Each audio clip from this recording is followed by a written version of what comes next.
Buenos días, el día de hoy les explicaré el desarrollo del reto Aplicación de campos eléctricos no uniformes para el diagnóstico de enfermedades. Primero que nada, enfoquémonos en el contexto, el cual es diagnosticar una enfermedad como la malaria, que es transmitida por la picadura de un mosquito infectado, en donde implanta parásitos a los glóbulos rojos a cada persona. Es necesario detectar a las personas infectadas para que ya no se propague la enfermedad.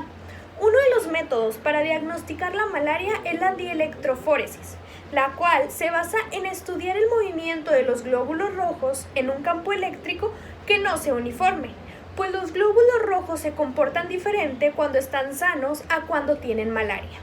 Al hablar de campo eléctrico nos estamos enfocando a física, pues para resolver la problemática por medio de las ciencias naturales se optó por dividirlo en 3 secciones. Antes de explicar debemos entender que el campo eléctrico es la zona del espacio donde las cargas eléctricas ejercen su fuerza. Lo primero que realizamos fue encontrar el campo eléctrico de 2 cargas puntuales con misma magnitud y diferente signo. Esto hecho por la siguiente fórmula de campo eléctrico. La constante 1 sobre 4 pi epsilon del vacío multiplicada por la carga entre la magnitud al cuadrado por el vector. Después, se realizó una hilera de 5 cargas negativas y 5 positivas, en donde se obtiene el campo eléctrico de cada una sobre un punto y se suman todas en total.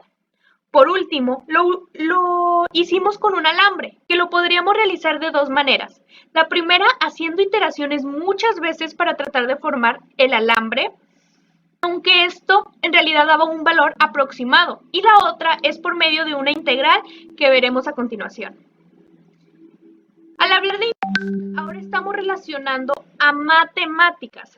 Y pues esto, en realidad utilizamos la fórmula de campo eléctrico, pero le añadimos la distancia, porque ahora no es puntual, no son cargas puntuales, sino alambres.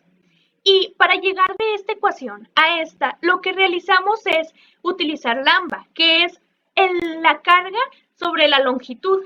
Y esto mismo en la longitud sustituimos con dy. Entonces, al tener esto, lo ponemos en nuestra ecuación y ya tenemos lo que vamos a utilizar. Lo único que nos faltaría es determinar R, en positivo y negativo. En positivo, como el alambre está en el origen, queda en A, mientras que en J le tenemos que restar de la coordenada en el punto a nuestra coordenada. Y después, en negativo, hacemos lo mismo en J, pero en I también en el origen, tenemos que restarle A menos D. Después, al tener estas ecuaciones en positivo y negativo, nos falta el rango. Este será el mismo en las dos, pues será en longitud entre 2 de negativo a positivo. Ahora, entendiendo toda la funcionalidad de crear la dielectroforesis por medio de la física y matemática, es necesario utilizar la computación para realizar un bosquejo o gráfica de lo que ocurre con el campo eléctrico cuando pasan los glóbulos rojos.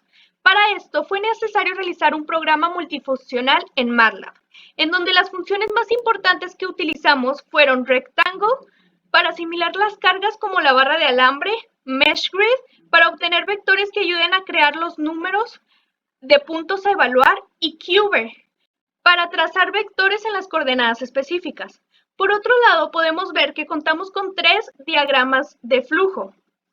En el primero, podemos notar que las componentes que utilizamos en la codificación fueron funciones especiales, como las que nombré anteriormente, y específicamente para tener componentes en X como en Y en nuestra matriz.